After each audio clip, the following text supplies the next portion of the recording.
Today I'm going to talk briefly about 5 myths in tennis. These are the 5 most prevalent teaching myths that are taught in the game today that we believe are damaging players. And since it's National Tennis Month and we want you to get out there and get new players introduced to the game, I think it's especially important to avoid these myths. We'll explain them further in other videos. Myth number 1, watch the ball. Impossible, it doesn't happen.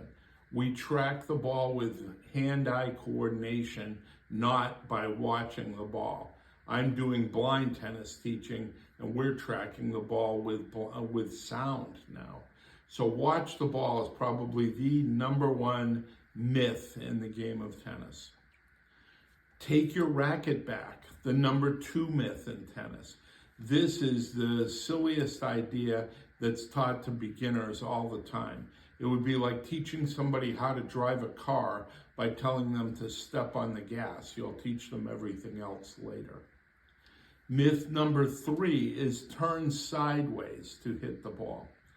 This one is pretty much faded out in today's athletic game with open stance, semi-open stance, jumping to hit the ball, but it is still taught to beginners and it can be a very limiting instruction. So we don't care about turning sideways to hit your ground strokes. Number 4 is punch your volleys. Terrible instruction. I was taught this and it really prevented me from becoming a good volleyer for many, many years. I want you to get the idea of catching the volley instead of punching the volley. And we'll talk about that in the future.